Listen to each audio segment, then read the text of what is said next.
Shalom saudaraku, bagaimana kabar Anda hari ini?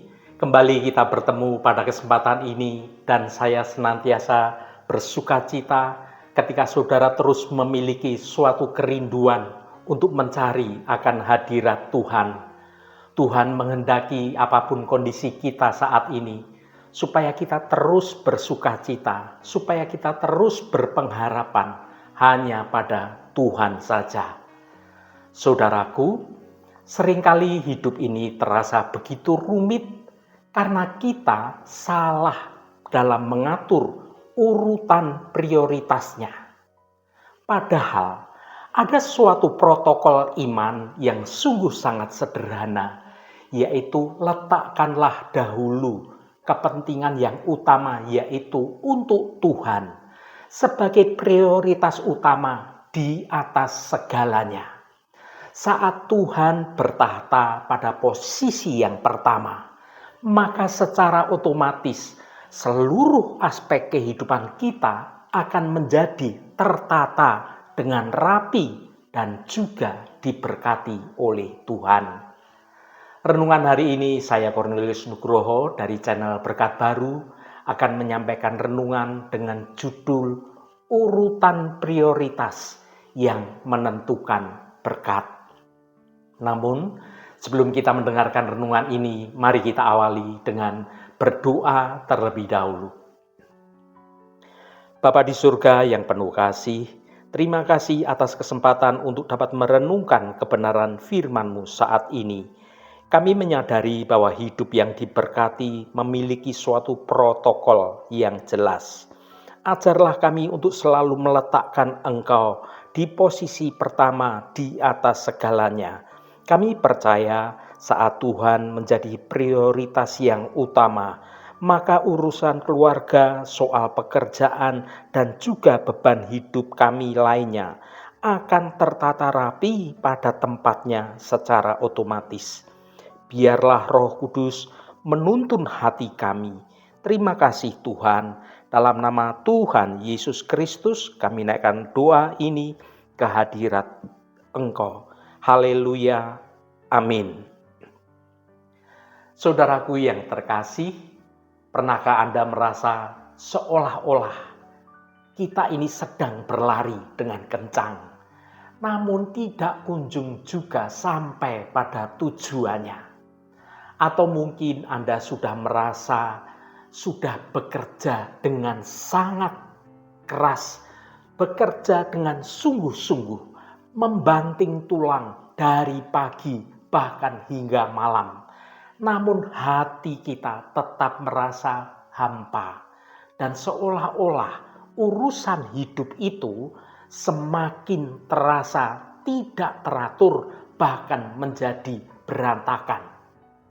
Jika ya, mungkin masalahnya bukan pada seberapa keras kita ini sudah bekerja, kita ini sudah berusaha, melainkan pada urutan yang seharusnya kita jalani. Dalam hidup ini, urutan atau suatu protokol itu sangat penting, saudaraku. Mari kita ambil contoh yang paling sederhana yang hampir setiap hari kita lakukan.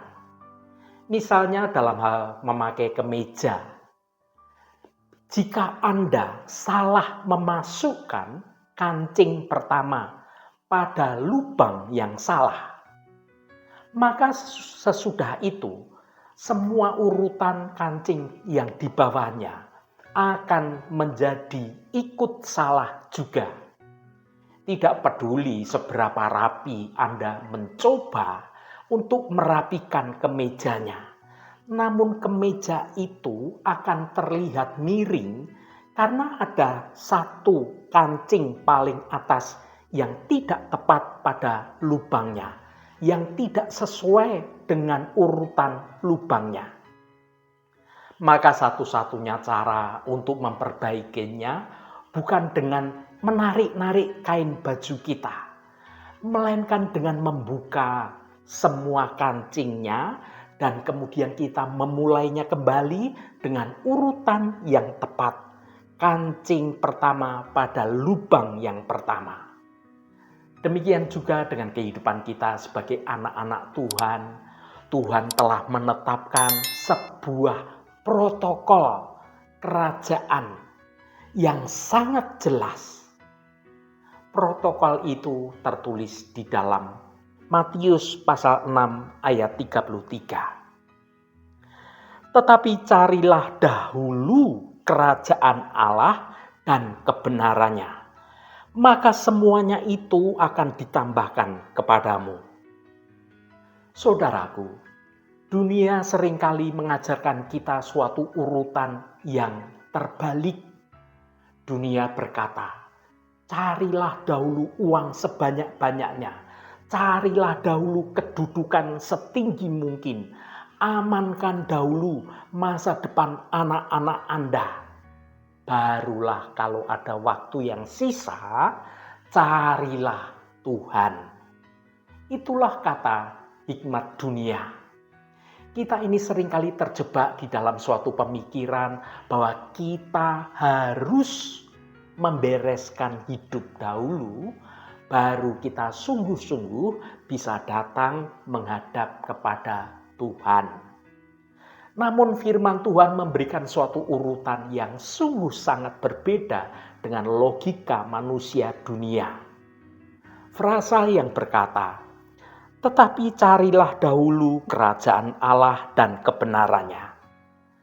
Kata dahulu dalam ayat ini bukan sekedar suatu urutan waktu yang tepat, seperti berdoa sebentar di pagi hari, lalu lupakan Tuhan di sisa hari lainnya. Melainkan suatu urutan, suatu prioritas utama, atau Tuhan itu menjadi pusat kehidupan kita. Menempatkan Tuhan di posisi pertama berarti menjadikan semua kehendak Tuhan itu sebagai suatu kompas atau pedoman hidup dalam kita menjalani hidup, dalam kita mengambil suatu keputusan apapun. Saat kita bangun pagi, yang kita cari bukan berita di HP kita atau di televisi, atau kita ngecek saldo bank kita lewat gadget kita, melainkan kita mencari yang pertama adalah datang ke hadirat Tuhan, mencari wajah Tuhan. Saat kita bekerja, yang kita cari bukan sekedar pujian dari atasan kita sesama manusia, melainkan bagaimana nama Tuhan itu kita muliakan melalui kejujuran kita, melalui cara kita bekerja dengan benar. Dan itu semua menunjukkan integritas kita sebagai anak-anak Tuhan. Saudaraku yang dikasihi Tuhan, mengapa kita harus memprioritaskan Tuhan sebagai prioritas yang utama atau yang pertama? Mungkin ada yang bertanya, mengapa sih Tuhan itu kok menuntut posisi yang pertama? Apakah Tuhan itu egois? Tentu tidak, saudaraku. Tuhan ingin menjadi yang pertama karena Dia tahu bahwa Dialah satu-satunya sumber yang tidak akan pernah kering. Bayangkan sebuah roda sepeda. Tuhan itu adalah porosnya, pusatnya dari roda sepeda itu. Segala urusan kita, entah itu soal ekonomi, soal kesehatan, soal hubungan keluarga, soal pendidikan anak-anak kita, soal masa depan anak-anak atau cucu-cucu kita. Itu semua adalah jari-jari roda sepeda itu, roda tersebut. Jika jari-jari itu terhubung dengan baik pada porosnya yang benar, maka roda itu akan berputar dengan stabil, membawa kita maju saat kita menaiki sepeda tersebut. Namun jika kita mencoba menjadikan uang atau pasangan kita sebagai poros utama, maka roda hidup kita akan menjadi goyang, menjadi tidak stabil, dan akhirnya bisa patah, bahkan bisa mencelakakan kita. Ketika kita meletakkan Tuhan sebagai yang utama, sebenarnya kita ini sedang meletakkan hidup kita di tangan yang paling aman, yaitu di tangan Tuhan yang penuh kemenangan. Kita sedang mengakui bahwa kita ini terbatas. Sementara kita mengerti betul bahwa Tuhan tidak terbatas. Saudaraku, dalam ayat ini ada sebuah janji yang otomatis.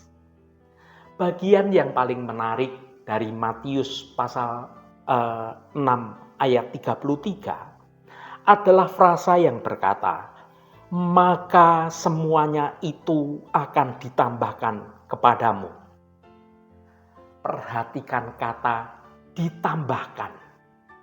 Dalam bahasa aslinya, ini berarti sesuatu yang diberikan sebagai bonus atau sebagai pelengkap karena hal yang utama sudah terpenuhi.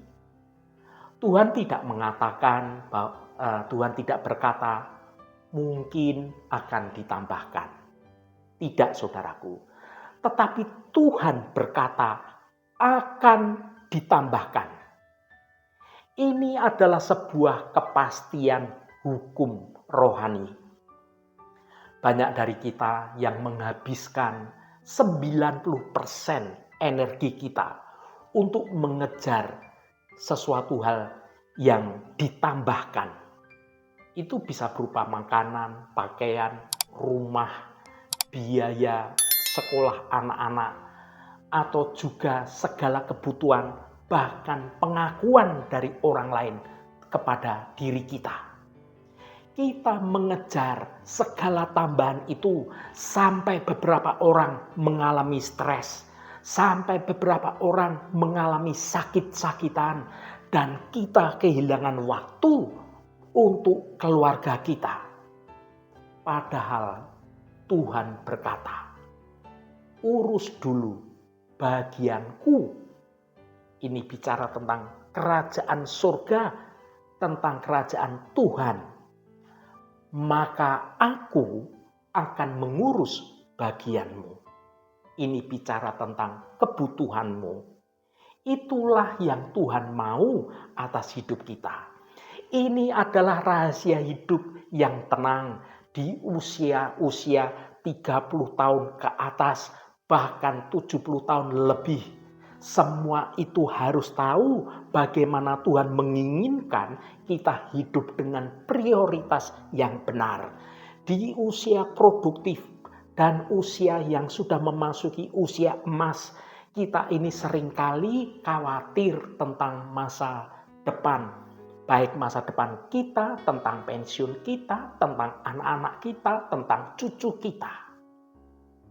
Namun, jika kita sibuk dalam perkara Tuhan, maka Tuhan akan sibuk dengan perkara kita.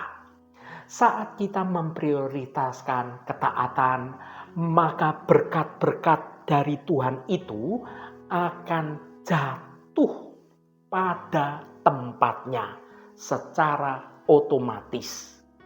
Jadi ketika kita sibuk untuk memprioritaskan Tuhan, maka secara otomatis berkat-berkat itu akan jatuh, tercurah di dalam hidup kita ini.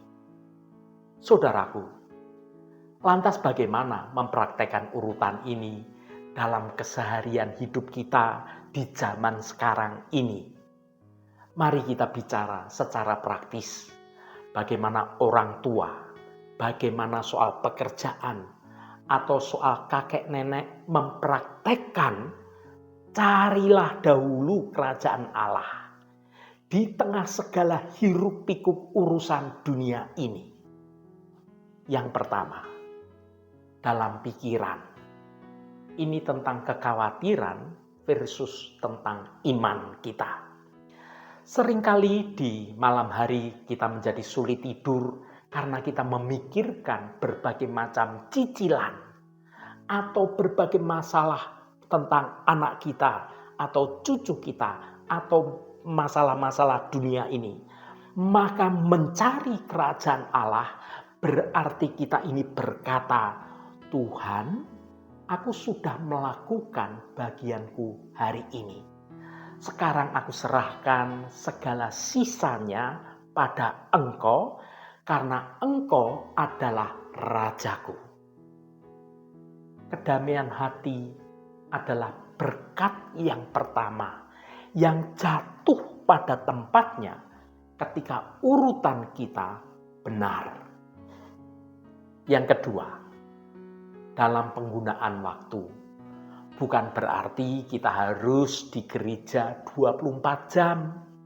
Mencari kerajaan Allah berarti dimanapun kita ini berada, kita membawa suasana kerajaan Allah, suasana kasih Tuhan, suasana kebenaran Tuhan, dan juga keadilan Tuhan. Kita bawa dalam kehidupan nyata, kehidupan kita sehari-hari. Saat Anda menjadi jujur dalam berbisnis, meskipun orang lain melakukan berbagai macam kecurangan untuk mendapatkan hasil yang lebih banyak, maka saat Anda jujur, Anda itu sedang mendahulukan kerajaan Allah. Yang ketiga, dalam hal keuangan, memberikan yang terbaik bagi Tuhan melalui persepuluhan, melalui persembahan kasih. Bukan tentang uangnya, saudaraku, tetapi tentang bagaimana pengakuan kita berterima kasih atas berkat-berkat Tuhan atas hidup kita ini. Kita sedang berkata, Tuhan, Engkaulah pemilik segalanya. Uang ini hanya titipan dari Engkau yang harus aku salurkan. Saat kita berani melepaskan genggaman kita dari uang yang kita miliki dan kita mengutamakan kerajaan Allah, maka seringkali kita dapat melihat bagaimana Tuhan itu mencukupkan segala kebutuhan kita dengan cara-cara yang ajaib dan sungguh tidak terpikirkan oleh pikiran manusia yang penuh keterbatasan. Saudaraku, tahukah Anda bahwa dalam hidup ini ada buah dari urutan yang benar? Ketika urutan prioritas kita benar, terjadilah apa yang disebut sebagai harmoni ilahi. Yang pertama, hubungan keluarga menjadi lebih baik. Saat suami dan istri bersama-sama mencari Tuhan terlebih dahulu, memprioritaskan Tuhan terlebih dahulu, maka mereka tidak akan saling menuntut satu dengan yang lainnya secara berlebihan. Karena sesungguhnya kebutuhan batin itu mereka sudah dipuaskan oleh Tuhan saat mereka mencari hadirat Tuhan. Yang kedua, pekerjaan menjadi ibadah. Kita tidak lagi bekerja dengan penuh tekanan karena kita tahu bahwa Tuhanlah yang kita layani. Tuhanlah bos kita. Yang sesungguhnya Tuhan itu yang menjamin masa depan kita, dan kita menjadi tenang karena Tuhan melihat sampai kedalaman hati kita. Yang ketiga, kesehatan mental terjaga. Di usia sekarang ini, stres adalah musuh utama bagi kesehatan banyak orang. Namun orang yang mendahulukan Tuhan memiliki suatu jangkar atau suatu kekuatan sebagai pegangan bagi jiwa mereka. Badai kehidupan boleh datang sehebat apapun, tetapi kapal bahtera kehidupan mereka tidak akan tenggelam karena mereka memiliki sauh yang kuat, yaitu iman kita kepada Yesus Kristus. Saudaraku yang diberkati Tuhan, marilah kita mengatur ulang prioritas hidup kita. Mungkin hari ini Anda menyadari bahwa kancing baju hidup Anda sepertinya ada yang salah lubangnya. Mungkin selama ini Anda meletakkan pekerjaan di atas kepentingan Tuhan, atau meletakkan segala kekhawatiran Anda itu di atas iman Anda. Jangan berkecil hati. Tuhan kita adalah Tuhan yang penuh belas kasih dan selalu memberikan suatu kesempatan untuk kita memulai kembali, untuk kita merestorasi kembali hidup kita menjadi suatu hidup dengan prioritas urutan yang benar. Mari kita atur ulang prioritas hidup kita. Mari kita berkomitmen untuk mencari wajah Tuhan terlebih dahulu. Lebih dari sekedar kita mencari berkat-berkat Tuhan.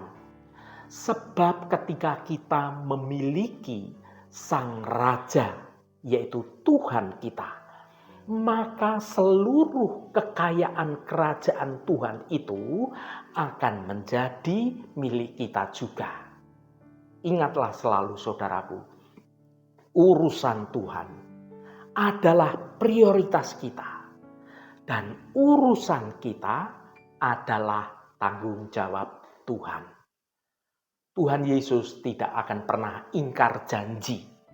Saat Anda meletakkan Tuhan di atas segalanya, Tuhan sebagai prioritas yang utama, kita mencari kerajaan Allah sebagai hal yang utama, maka Anda akan terkejut melihat bagaimana segala sesuatu yang Anda khawatirkan itu, yang Anda takutkan selama ini, akan menjadi tertata dengan rapi satu persatu, seturut dengan waktu, seturut dengan rencananya Tuhan yang sungguh indah bagi hidup kita. Kiranya damai sejahtera Allah yang melampaui segala akal akan memelihara hati dan pikiran kita dalam Kristus Yesus, mulai sekarang dan sampai selama-lamanya. Haleluya, Tuhan memberkati kita semua. Mari kita tutup renungan ini dengan berdoa. Bapa di surga, terima kasih atas firman-Mu di dalam Matius pasal 6 ayat 33. Kami menyadari bahwa hidup seringkali terasa lelah, bahkan menjadi kacau ketika kami salah mengatur urutan prioritas. Kami sering sibuk mengejar berkat, namun lupa pada sumber berkat itu sendiri. Ajarlah kami dapat memahami suatu protokol kerajaan Engkau, bahwa saat kami meletakkan Engkau di tempat yang pertama, maka segala aspek hidup kami, baik itu soal keluarga, soal pekerjaan, maupun pergumulan hati kami, semua itu akan jatuh pada tepatnya secara otomatis di tempat yang tepat. Kami percaya ketika hati kami terarah pada kebenaran Engkau, maka janji-Mu untuk mencukupkan segala sesuatu pasti akan digenapi. Biarlah Engkau selalu menjadi yang terutama dalam setiap langkah kami. Terima kasih Tuhan. Tuhan Allah Bapa kami, berkati setiap mereka yang saat ini selalu setia mencari hadirat Tuhan. Apapun pergumulan dan persoalan dari saudara-saudara kami, pada kesempatan ini kami percaya dengan segenap iman kami. Di dalam nama Tuhan Yesus Kristus selalu ada jalan keluar. Yang mengalami masalah dalam hal keuangan, yang mengalami sakit penyakit, yang mengalami masalah dalam hal pekerjaan, apapun masalahnya, maka Tuhan turut bekerja, mendatangkan kebaikan bagi kami semua.